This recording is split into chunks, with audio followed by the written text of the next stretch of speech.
Hi. Apologize again for the glary light.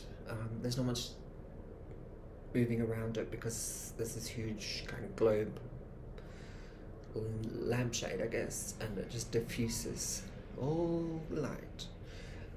This is my last night here, and I just had dinner at Peltre, which has become my go-to. I had enmoladas, which is also what I had the first night I got here. So I'm a bit of a fan. There's also different pan dulce that I really like. This one's called Ojo de Buey. And okay, my love affair with pan dulce goes back decades. It's not a new thing, but since I got here, I've been having conchas, some rosquitas as well, since it's the season, and a lot of biscuits, a couple of cookies.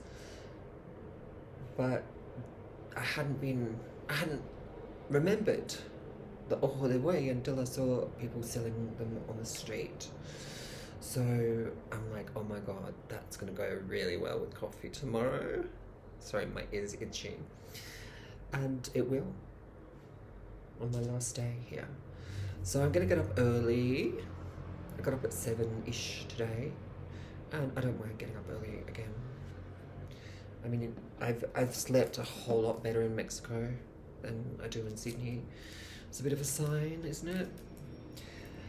I really love being in this city, this country, but you know, particularly Mexico City.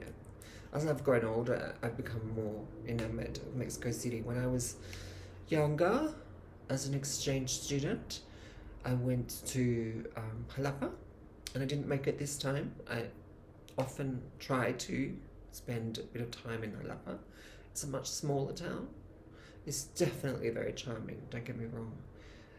But as I've gotten older, I've really appreciated the sheer scope of Mexico City and the feeling of being in the world.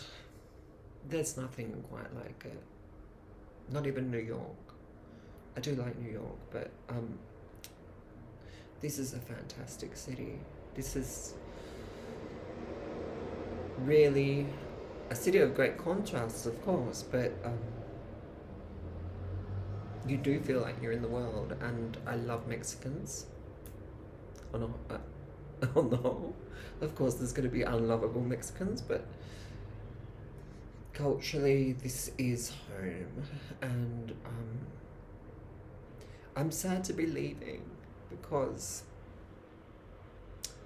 everything about Mexico connects to home for me. You know, even in my conflicted relationship, I married a Mexican. Not just any Mexican either. 15 years. I've had a really ongoing relationship with Mexican cultures in the plural, history, place.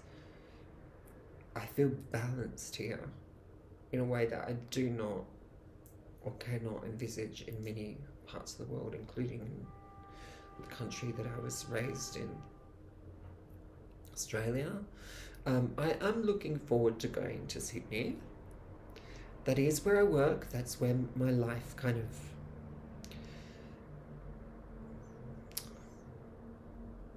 erects itself. Horrible phallic metaphor, I know. I'm trying to think of the word in English. In Spanish you'd say se erige. But that's where it sort of, that's its output. That's where it comes out of. And you know, Sydney is extremely expensive. That's half of the battle.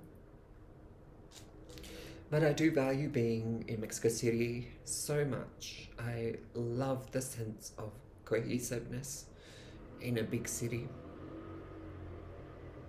I also find that in Kolkata. So I'm going there in late Jan. Still got to make it happen fair-wise. There's lots of good things coming, and I've got some of the presents that Mr. Tim wanted. There's several of these. These are basically chocolate chip cookies. I've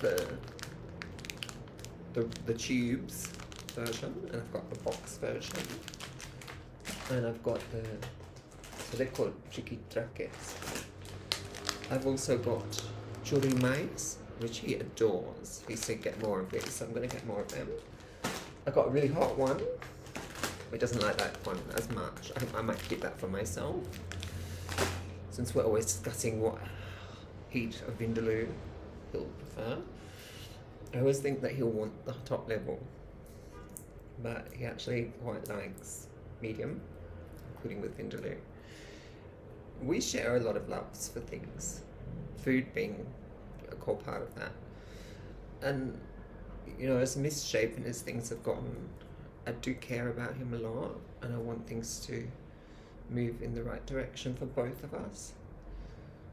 I do value my independence, though.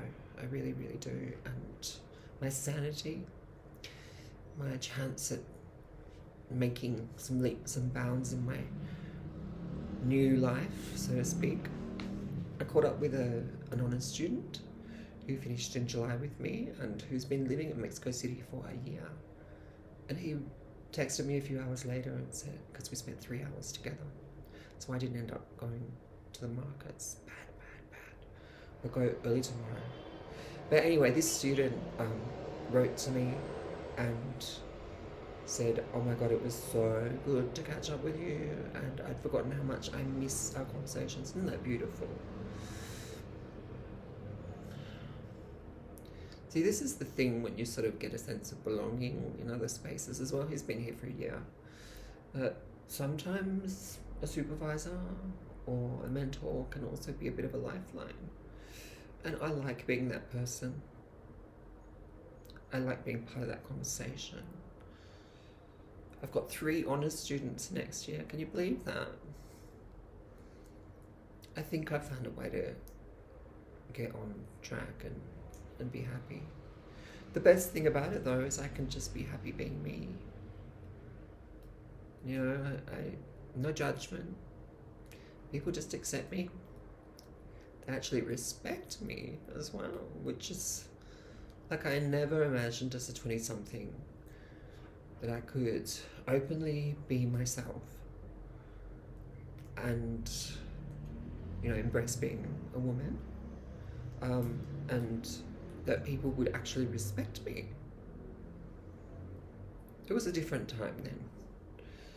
Of course there are people who are anti-trans, right? I just don't care about their opinions. You know what they say about opinions. They're like assholes. Everyone's got one.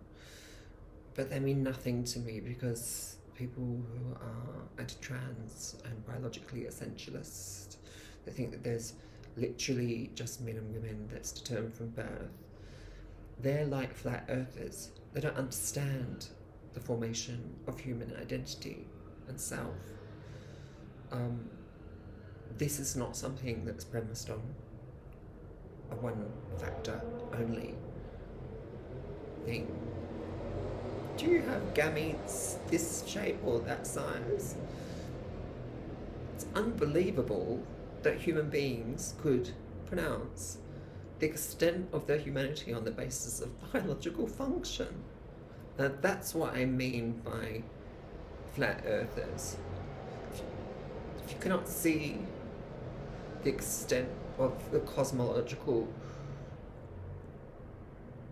place of the earth and the complexity but also harmony within quantum worlds, quantum mechanics, and particle physics as well, and how they interact or interrelate, I should say, then how are you going to get at something as basic as people's identities, which never follow straight lines, even when they don't question their sex, right? Or they feel aligned. I'm bigger than this, and I've always known that that's the case. But when people meet you and get to have that conversation and see you, everything changes. That's where the respect comes in, to see you as someone on a comparatively same level, even if you're different. And that's outside of even politics, because unfortunately a lot of other people have made politics out of our lives when we're really just wanting to be alive. It's the beginning and end of it. It's the long and short of it. So I'm deeply grateful for having had this time away. I'm going to take my tasks in course tomorrow. I'll get up early. And I'll just get things done, and I'll miss this place. I have such a deep love for Mexico City, such a fondness, but I will be back. So thanks for watching and thanks for listening.